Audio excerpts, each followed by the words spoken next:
नमस्ते दोस्तों। कई ऐसी पौराणिक कथाएं हैं जिनसे भगवान परशुराम के अत्यंत क्रोधित स्वभाव का पता चलता है। भगवान परशुराम के क्रोध से देवी देवता थर-थर कांपते थे। पौराणिक कथाओं के अनुसार एक बार भगवान परशुराम ने क्रोध में आकर भगवान गणेश का दांत तोड़ दिया था। वहीं पिता के कहने पर उन्होंने अपनी मां का वध भी कर दिया था।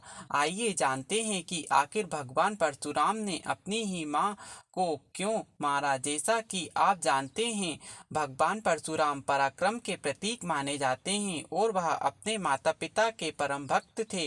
पौराणिक कथाओं के अनुसार एक बार भगवान परशुराम की माता रेणुका जल लेने नदी पर गई। वह उन्होंने गंधर्वराज चित्ररथ को जल में अप्सराओं के साथ देखा और कुछ देर वहीं ठहर गई। उस समय माता रेणुका के मन में विकार उत्पन्न हो गया था। अचानक उन्हें याद आया कि उनके पति के हवन का समय हो रहा है और वो तुरंत जल लेकर घर पहुंची। उनके पति ने अपने तपोबल से अपनी पत्नी का मानसिक व्यभिचार जान लिया और उन्होंने परशुराम से बड़े अपने 3 पुत्रों को आज्ञा दी कि वो अपनी माता का वध कर दें, लेकिन किसी ने भी इसे पाप समझकर ऐसा नहीं किया। अंत में ऋषि ने भगवान परशुराम को अपनी माता का वध करने की आज्ञा दी।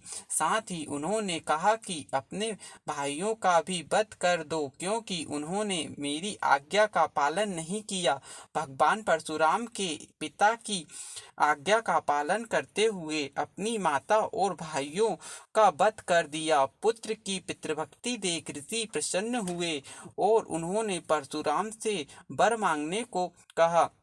भगवान परशुराम अपने पिता का तपोबल जानते थे। उन्होंने अपने पिता से अपनी मां और भाइयों को पुनर्जीवित करने का वरदान मांगा। उन्होंने पिता से मांगा कि उनकी मां और भाई ऐसे जीवित हों जैसे कि निद्रा से जागे हों और उन्हें इस बात का स्मरण न रहे कि मैंने उन्हें मारा था। ऋषि के तपोबल से ऐसा ही हुआ। पुत्र की तीव्र बुद्धि को देख ऋषि ने उन्हें ख्याति और अस्त्र शस्त्र में निपुणता का भी वरदान दिया।